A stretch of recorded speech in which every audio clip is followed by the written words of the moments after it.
这个深圳地铁自曝亏损很大，你看就这么近，这么多人，2个安检口，有必要吗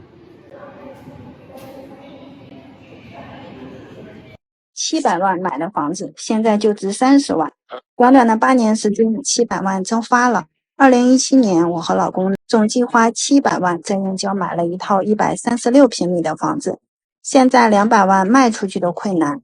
就因为这套房，让我们的生活大打折扣。最关键的，2024年初，老公还下岗了，之前堪比铁饭碗的工作没有了。40岁的男人在这个时候要钱没钱，一屁股负债，你们说我们应该怎么活？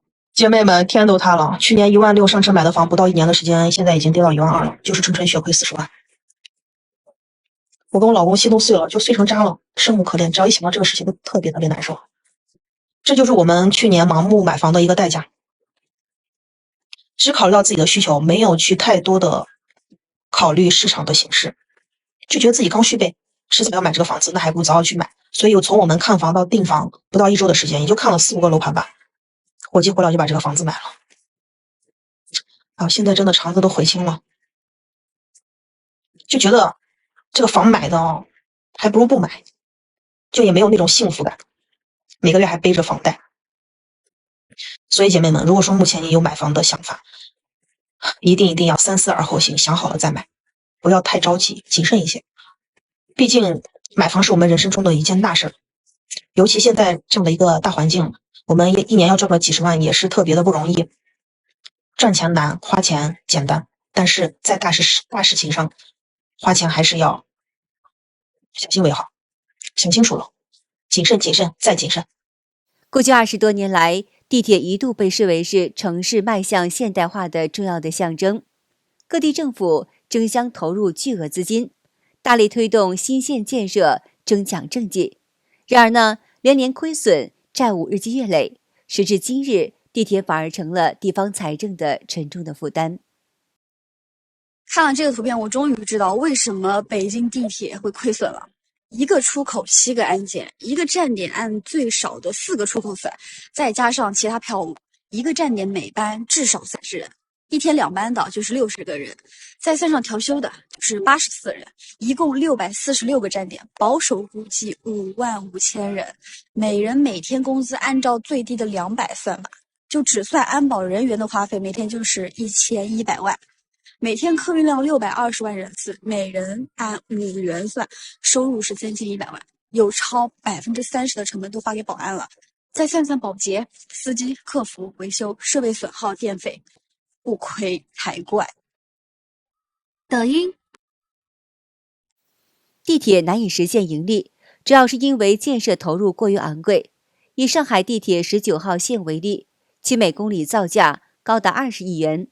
远高于其他线路的平均成本。此外呢，无序扩张与居高不下的运营支出也是导致亏损的重要因素。那么问题来了，既然这么亏钱，为什么全国上下还在疯狂建地铁呢？地铁疯狂建设的深层原因如下：第一，商业逻辑，以房养地铁。在过去20年里边，地铁公司玩的根本不是什么交通生意，而是房地产生意。先修地铁，带动地价升值，开发商地产，然后用卖房的钱再补回地铁的亏损。深圳地铁2022年卖票收入36个亿，可卖房却赚了160多个亿。说白了，深圳地铁的本质它就是个房地产公司，只不过副业是开发地铁而已。那武汉地铁也是一样的，房地产收入高达53.94亿，而票务收入才31.27亿。这些地铁其实就是非常直白的告诉我们，我们的地铁压根卖的不是票价，左手建地铁，右手卖房子，这才是真相。就是用未来不确定的房地产收益来填补当下这个确定运营亏损。博主说，除此之外，地铁还有一部分附属产业的收益，比如说像广告、物业等非票务性的收入，也占总收入的10%到15%。然而呢，随着房地产寒冬的来袭，地铁因此遭到了严重的打击，因为它的商业模式本来就是以房地产作为中心的。目前，上海地铁已开始推行了裁员措施，首批受影响的主要是40-50岁的中年员工。补偿方案按照 N+5+1万的标准，这里的 N 指的是员工的工作年限，再支付5个月的工资，再加1万块的现金补偿。那么为什么要裁老员工呢？公司把账算得很清楚，老员工普遍的月薪是8000到15000，而新招的本科毕业生起薪只要4000块钱，裁掉2000名老员工，一年能省下人力成本上亿元。这对于一直在盈亏边缘挣扎的上海的地铁来说呢，是一笔不小的收入。上海地铁裁员了，今年年底之前离职的员工补偿方案已经公布了 ，N+5+1万，9月30号之前离职员工都能拿到这个补偿。上海申通地铁一位资深老员工李欣向海外媒体透露，虽然这次裁员所发放的补偿金看似可观，但是对于40-50岁的中年人而言，失业后很难再找到合适的工作。在上海这样的城市，这笔补偿金顶多能够维持3年左右的基本生活开销，而且呢，社保费用还需要个人承担。上海地铁公司领导表示，随着地铁列车技术升级，上海地铁很多线路将在2028年前陆续变为无人驾驶，之后是外包工、站务员也要大量的裁员。上海地铁一口气裁员2000人，原因是面临亏损，要用人工智能来代替人工。那说实话，看了这个新闻的时候，心里咯噔一下。现在大环境不好，很多企业撑不住了，有的直接关门，有的话呢开始裁员，用机器上 AI 代替人工。连地铁这种地方以前觉得是铁饭碗，现在都在裁人。那你在刷手机是不是发现现在很多中年人的话转行做自媒体，真的不是他们爱拍视频，而是真没有班可上了。我就在想，照这个节奏下去，我们生孩子养孩子到底是为什么？除非你家的孩子是超级天才，否则长大以后能干什么？曾被外界称为是中国最具盈利能力的地铁企业的深圳地铁集团，在今年上半年罕见出现亏损，这是70年来首次出现财务赤字。更让人唏嘘的是，深铁集团2024年就亏了334亿，其中大部分是因为万科股权投资造成的损失。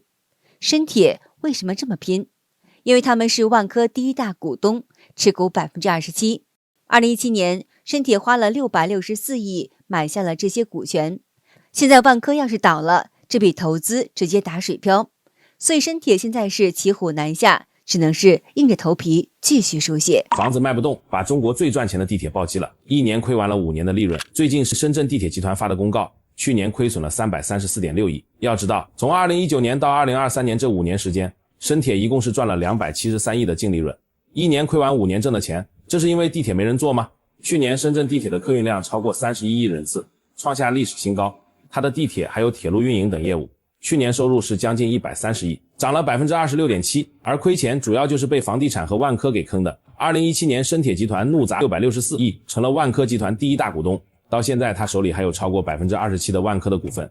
博主说，一开始万科也是非常给力的，年年分红给深铁集团，从2017年到2022年给深铁分红了192亿，让深铁集团在全国地铁公司普遍亏损的情况之下，一跃成为了中国最赚钱的地铁公司。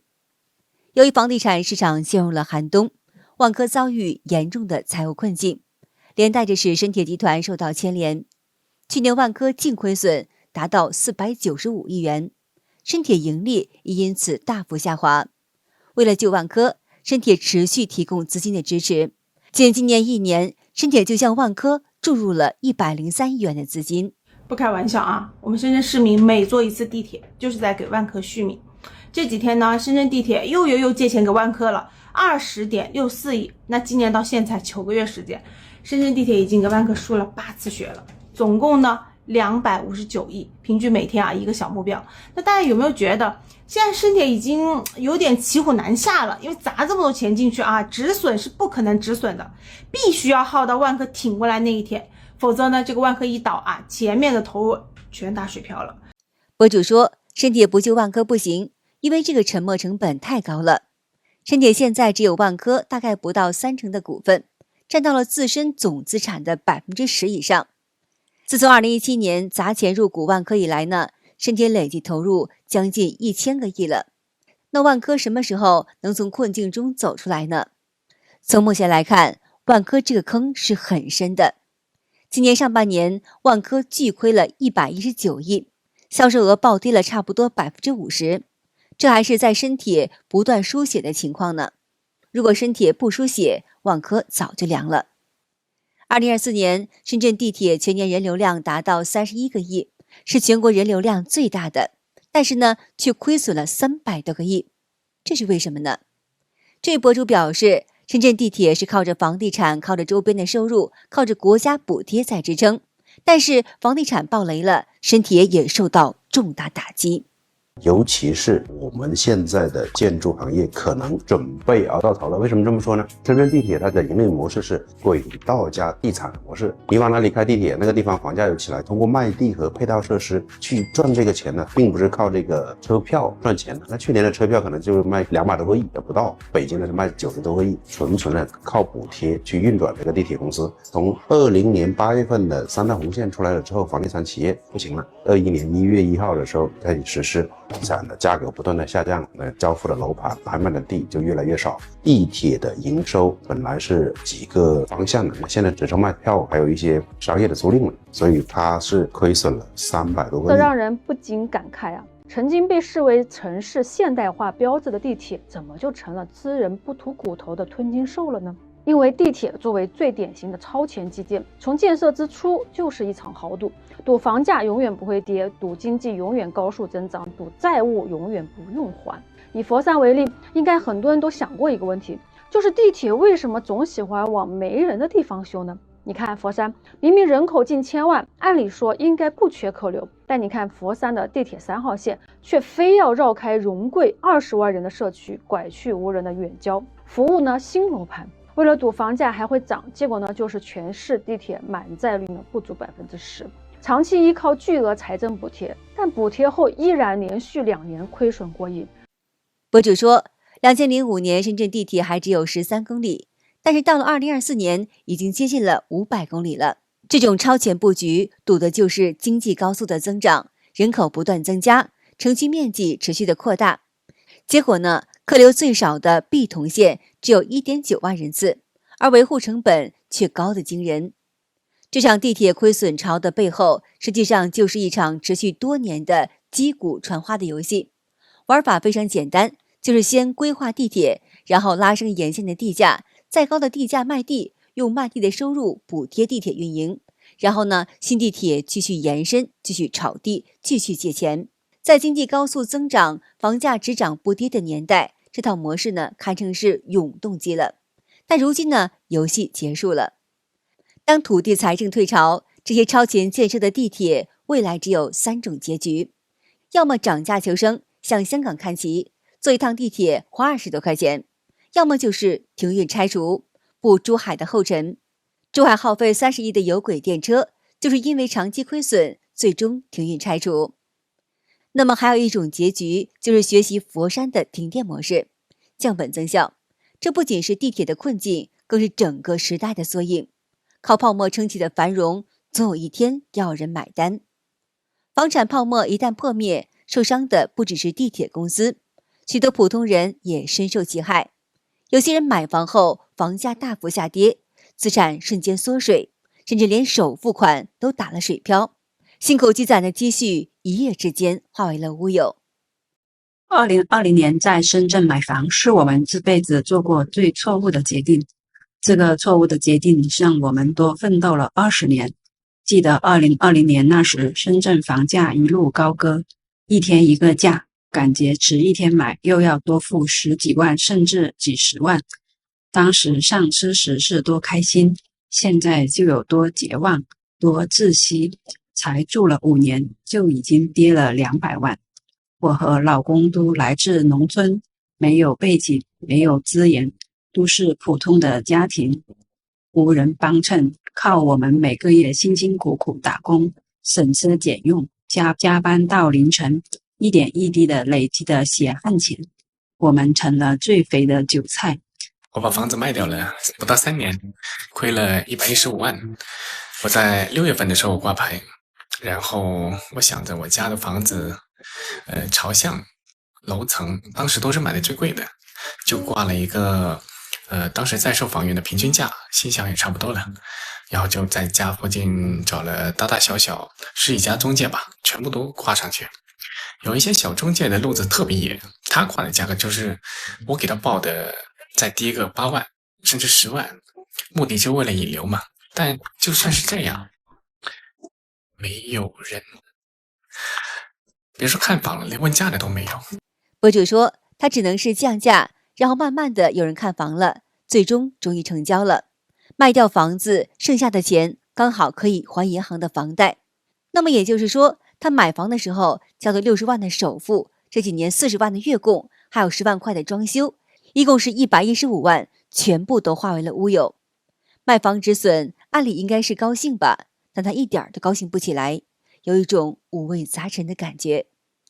好的，今天就和大家聊到这儿了，请您记得点赞、订阅、留言，并且分享给您的朋友们。感谢您的支持，我们下期节目再见。